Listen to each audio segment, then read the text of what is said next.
Nurse સાથે રાત્રે રસ્તામાં બનેલી ઘટના. રાતનો સમય હતો. આકાશમાં શાંત તો હતો, પણ પાતળા વાદળોની પાછળ છુપાઈ ગયો હતો. એટલે રસ્તા પર એક મજબૂત પ્રકારનું અંધારું છવાયું હતું. શહેરથી થોડું દૂર આવેલો એ રસ્તો દિવસ દરમિયાન તો સામાન્ય લાગતો, પણ રાત્રે તે એકદમ સૂન અને ભયજનક બની જતો. વૃક્ષોના લાંબા પડછાયા રસ્તા પર પડતા હતા, અને હવા પણ એવી રીતે વહી રહી હતી કે જાણે કોઈ અજાણી શીશો તેના સાથે સંભળાતી હોય. એ જ રસ્તા પર નર્સ રીમા પોતાની સ્કૂટી લઈને હોસ્પિટલમાં નોકરી માટે જઈ રહી હતી. રીમા ખૂબ જ નિષ્ઠાવાન અને બહાદુર યુવતી હતી. રાત્રિના શિફ્ટમાં કામ કરવું તેના માટે નવું નહોતું, પણ આજની રાત કંઈક અલગ જ લાગતી હતી. તે સ્કૂટી ધીમે ધીમે ચલાવતી હતી, કારણ કે તે રસ્તા પર લાઇટો બહુ ઓછી હતી. અચાનક તેની સ્કૂટીના બ્રેક જોરથી લાગી ગયો. રીમા એકદમ ગભરાઈ ગઈ. આ શું થયું? તેણે મનમાં વિચાર્યું. તેણે તો બ્રેક દબાવી જ નહોતી, છતાં સ્કૂટી અચાનક છટકી ગઈ. તે ધીમે ધીમે આગળ જોયું, અને જે દ્રશ્ય તેણે જોયું એ જોઈને તેની બાંગ ફાટી ગઈ. રસ્તાની વચ્ચે એક સ્ત્રી ઊભી હતી, પણ એ સામાન્ય સ્ત્રી નહોતી. તેના વાળ આખા ખુલ્લા અને જમીન સુધી લટકતા હતા. ચહેરો ઉધર દેખાતો હતો, પણ આંખો લાલ ચમકતી હતી. અને સૌથી ડરામણું તો એ કે તેના પગ જમીનને સ્પર્શતા જ નહોતા. તે હવામાં થોડું ઊંચે તરતી હતી. રીમાના હાથ કાંપવા લાગ્યા. તેની શ્વાસ ઝડપથી ચાલવા લાગી.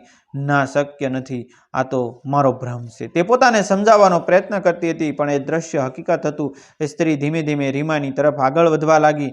તેની ચાલમાં કોઈ અવાજ નહોતો, બસ એક ઠંડી લહેર સાથે તે નજીક આવી રહી હતી.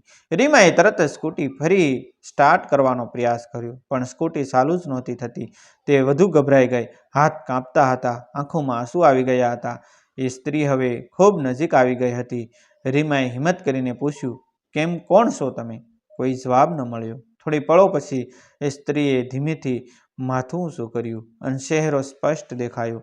ચહેરો ફાટેલો, આંખોમાંથી લોહી વહેતું, અને હોઠ પર ભયંકર સ્મિત. રીમા ચીસ પાડી ઉઠી. અચાનક એ સ્ત્રી ગાયબ થઈ ગઈ. રીમા એકદમ આસપાસ જોવા લાગ્યું. ક્યાં ગઈ? તે હાંફતી હાંફતી થોડી જ પળોમાં તેની સ્કૂટી આપોઆપ ચાલુ થઈ ગઈ. રીમાને હવે એક જ વિચાર આવ્યો, અહીંથી તરત ભાગવું. ઝડપથી સ્કૂટી દોડાવીને હોસ્પિટલ તરફ નીકળી ગઈ. રસ્તામાં તે વારંવાર પાછળ જોયા કરતી હતી, પણ હવે ત્યાં કોઈ નહોતું. હોસ્પિટલ પહોંચ્યા પછી પણ તેનું દિલ શાંત થતું નહોતું. તેની સહકર્મી નર્સે પૂછ્યું, શું થયું? તું બહુ ગભરાયેલી લાગે છે. રીમાએ આખી ઘટના કહી. સાંભળીને બધા થોડા સમય માટે ચૂપ થઈ ગયા. એક વડીલ નર્સ ધીમેથી બોલી, તું જે જોયું ને એ કોઈ સામાન્ય વસ્તુ નથી. એ રસ્તા પર વર્ષો પહેલા એક અકસ્માત થયો હતો. એ સ્ત્રીનું ત્યાં જ મોત થયું હતું. કહે છે કે તેની આત્મા આજે પણ ત્યાં ભટકે છે. રીમાના શરીરમાંથી ફરી ગભરાટ ફેલાઈ ગઈ, અને વડીલ નર્સ આગળ બોલી, જે લોકો તેને જુએ છે તેમની સાથે અહીં કંઈક અજીબ બનતું હોય છે. રીમા હવે વધુ ડરી ગઈ.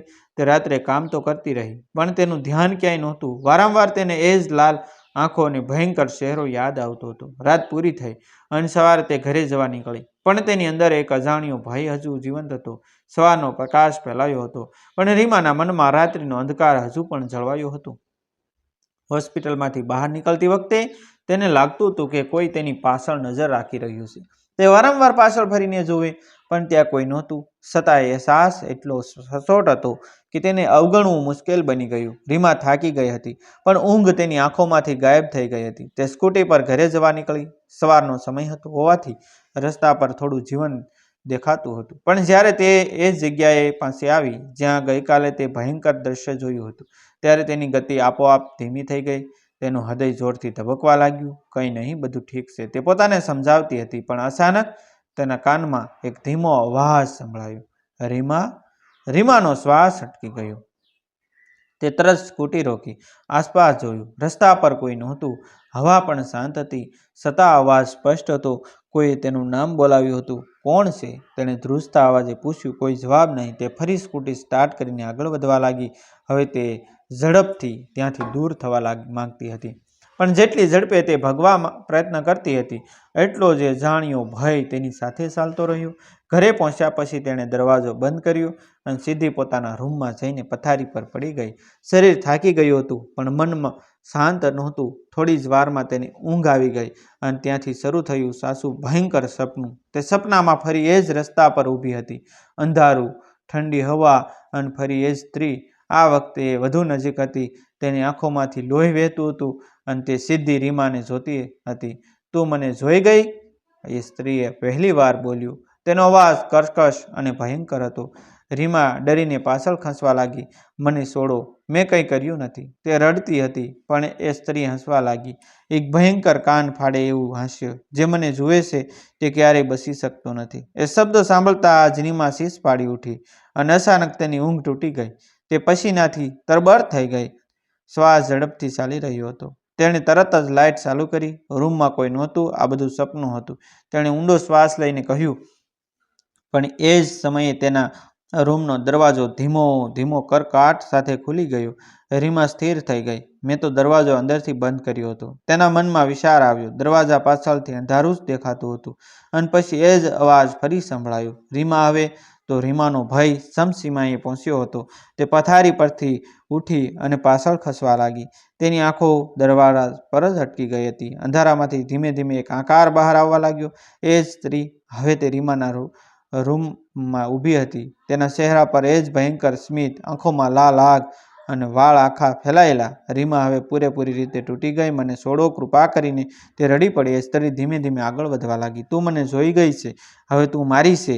રીમાએ આંખો બંધ કરી દીધી. તેને લાગ્યું કે હવે બધું સમાપ્ત થઈ ગયું. પણ અચાનક તેના ગળામાં પહેરેલો નાનો ભગવાનનો લોકેટ તેજ પ્રકાશમાં લાગ્યો. રૂમમાં એક જ અજવાળું ફેલાઈ ગયું. એ સ્ત્રી અચાનક પાછળ ખસવા લાગી. તેના ચહેરા પર ગુસ્સો અને પીડા દેખાવા લાગી. આ પ્રકાશ નહીં, તે શીશ પાડી. થોડી જ પળોમાં એ સ્ત્રી ગાયબ થઈ ગઈ. રીમાએ ધીમે ધીમે આંખો ખોલી. રૂમ ફરી શાંત થઈ ગયો હતો. તે જમીન પર બેસી ગઈ, કાંપતી કાંપતી. તેને હવે સમજાઈ ગયું હતું, આ કોઈ સામાન્ય ઘટના નહોતી.